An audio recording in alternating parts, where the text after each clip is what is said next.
जी तो प्यारे दोस्तों, हाजिर हो चुका हूं एक नई वीडियो और बहुत ही ज़रूरी वीडियो थी जो कि मैं चाहता था अपने व्यूवर्स के साथ शेयर करूं, क्योंकि बहुत सारे व्यूवर्स मुझे यही मैसेज करते हैं कि सर मुझे लग्जमबर्ग का वीज़ा चाहिए।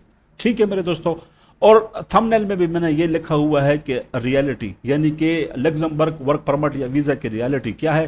किसी भी एजेंट को पैसे देने से पहले ये वीडियो ज़रूर देखें, क्योंकि एजेंट आपको बोलते हैं कि भाई इतने पैसे ले आओ, मेरे पास लग्जमबर्ग का वीज़ा है, मैं आपको 7 दिन के अंदर, 10 दिन के अंदर, 30 दिन के अंदर प्रोसेस करके देता हूं, आप लग्जमबर्ग चले जाओगे। हर एक बंदे की ख्वाहिश है लग्जमबर्ग जाना, वो इसलिए कि लग्जमबर्ग इस वक्त रिचेस्ट कंट्री है, वहां पर मेडिकल फ्री है, ट्रांसपोर्ट फ्री है, अच्छी सैलरीज मिलती हैं। ठीक है, वो इसलिए कि देखें वहां पर अगर आप जॉब करते हैं तो लग्जमबर्ग की गवर्नमेंट आपसे टैक्स लेती है, फिर वही टैक्स आवाम पे लगाती है। खैर कहानी बहुत लंबी है। अच्छा, सबसे पहले देखिए यहाँ पर पाकिस्तान में तो आपको पता होगा कि लग्जमबर्ग की एजेंसी है नहीं। ठीक है, तो जब कोई ऑफर लेटर बंदे को मिलता है, ऑनलाइन अप्लाई मैं बताता रहता हूं कि देखें आपके पास स्किल है, आप जॉब पे अप्लाई कर सकते हैं। अगर आपको ऑफर लेटर मिलता है, इंटरव्यू होता है, ऑफर लेटर मिलता है, तो फिर वो आपको बता देते हैं कि लग्जमबर्ग की एजेंसी पाकिस्तान, एम्बेसी पाकिस्तान में है नहीं, तो आप बेल्जियम, नॉर्वे हो गया या नीदरलैंड हो गया, आपको कोई ना कोई, जर्मनी हो गया, आपको एम्बेसी बता देते हैं कि वहां पर जाके आप ये ऑफर लेटर दिखा के अपना वीजा प्रोसेस कर सकते हैं। लेकिन आज की जो वीडियो है वो वीडियो मैं इसलिए बनाना चाह रहा हूं कि बहुत सारे मेरे व्यूवर्स हैं, वो बोलते हैं कि सर मुझे फला एजेंट ने बोला है इतने पैसे ले आओ, मैं आपको वीजा दे दूंगा या वर्क परमिट दे दूंगा लग्जमबर्ग का।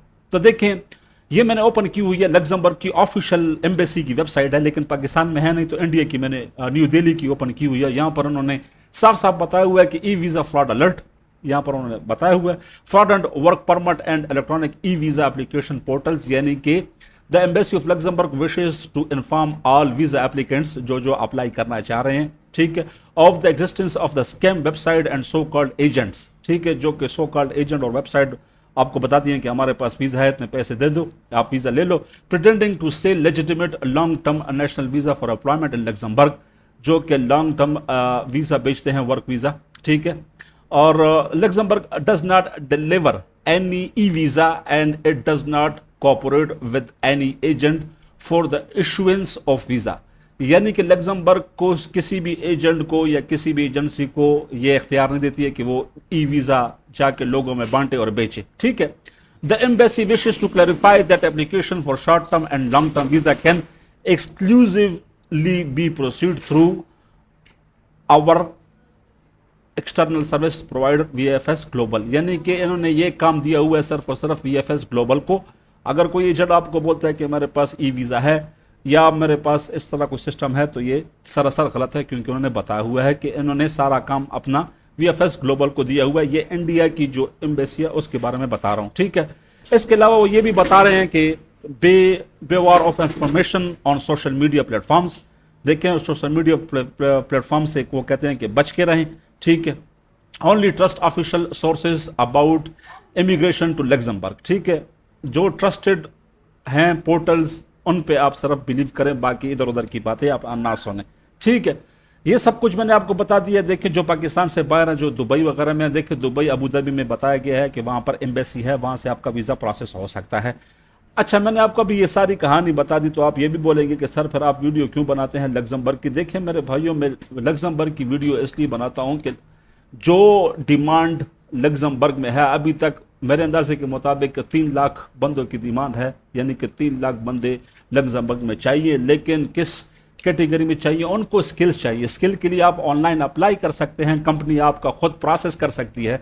इसलिए मैं बोलता हूं कि किसी एजेंट के पास ये इख्तियार नहीं है कि वो आपको लग्जमबर्ग का, पाकिस्तान में स्पेशली अगर बाहर आप हैं, पाकिस्तान से बाहर, तो फिर आपका कोई एजेंट किसी के रिक्रूटर के साथ कॉन्टैक्ट में हो सकता है, किसी रिक्रूटर से वो लग्जमबर्ग में या किसी कंपनी से आपका वीज़ा निकाल सकता है, लेकिन पाकिस्तान में ये बात थोड़ी सी मुश्किल हो जाती है। ठीक है मेरे भाइयों, तो यहाँ पर मैंने एक वेबसाइट ओपन की हुई है, तो वेबसाइट देख ले। इन्होंने यहाँ पर बताया हुआ है कि यार लग्जमबर्ग में जो डिमांड है, professions in demand in Luxembourg, यानी कि कौन कौन से लोग ऑनलाइन अप्लाई कर सकते हैं या वीज़ा हासिल कर सकते हैं बाय ऑनलाइन अप्लाई। ठीक है, किसी एजेंट के थ्रू नहीं, आप खुद भी कर सकते हैं ये काम। बैंकिंग एंड फाइनेंस में बहुत सारी जॉब्स हैं, बहुत सारा यानी पे डिमांड है, यहाँ पर आप जा सकते हैं, ऑफर लेटर हासिल कर सकते हैं, कंपनी आपका प्रोसेस कर सकती है। इंजीनियरिंग, इंडस्ट्री एंड कंस्ट्रक्शन में है। ठीक है, यहाँ पर देखिए health care and social service में यहाँ पर बहुत सारा काम है। लीगल एंड एडवाइजरी में है। इंफॉर्मेशन टेक्नोलॉजी, ये बहुत बड़ा इंडस्ट्री है जिनमें बहुत ज़्यादा डिमांड है। लग्जमबर्ग के अंदर ह्यूमन रिसोर्स एंड मैनेजमेंट में है यहाँ पर, ठीक है। इसके अलावा देखें कुछ वेबसाइट्स हैं, वेबसाइट्स में इसलिए बताता रहता हूँ कि भाई जाके वेबसाइट पर अगर आपके पास स्किल है, जो डिमांड में स्किल है, अगर आप उसके ऊपर समझते हैं, आपका एक्सपीरियंस है, तो यहाँ पर देखें बहुत सारी जॉब्स ऑनलाइन आती हैं। आप ऑनलाइन अपना प्रोसेस खुद ही कर सकते हैं, चाहे पाकिस्तान के अंदर हैं या पाकिस्तान के बाहर हैं, ठीक है मेरे भाइयों। और देखिए यहाँ पर बता दिया गया कि लग्जमबर्ग की एम्बेसी पाकिस्तान में यानी कि इस्लामाबाद में नहीं है, ठीक है मेरे भाइयों। तो ये कुछ इन्फॉर्मेशन थी, मैंने सोचा आप लोगों के साथ शेयर कर लूँ। और एक दूसरी चीज़ है बहुत ही ज़रूरी, वीज़ा एंड इमिग्रेशन में इन्होंने बताया हुआ कि कौन कौन सी कंट्री ऐसी हैं जिनको यानी कि वीज़ा रिक्वायर्ड नहीं है। यहाँ पर आप आ सकते हैं, यहाँ पर देख सकते हैं, ठीक है, कि कौन कौन सी कंट्री ऐसी है जिसको वीज़ा की ज़रूरत नहीं है, वो डायरेक्ट अपना पासपोर्ट यानी कि ऑन अराइवल वो आ जा सकते हैं। यहाँ पर मुकम्मल लिस्ट उन्होंने बताई हुई है कि यार ये। इसके अलावा उन्होंने बताया हुआ कि list of countries who citizen require visa, ये वो लिस्ट है जिनको वीज़े की ज़रूरत होगी, जो बगैर वीज़े के यहाँ पर एंटर नहीं हो सकते हैं। ये सारी कंट्रीज़ बता दी गई हैं कि भाई इन कंट्रीज़ को वीज़े की ज़रूरत है।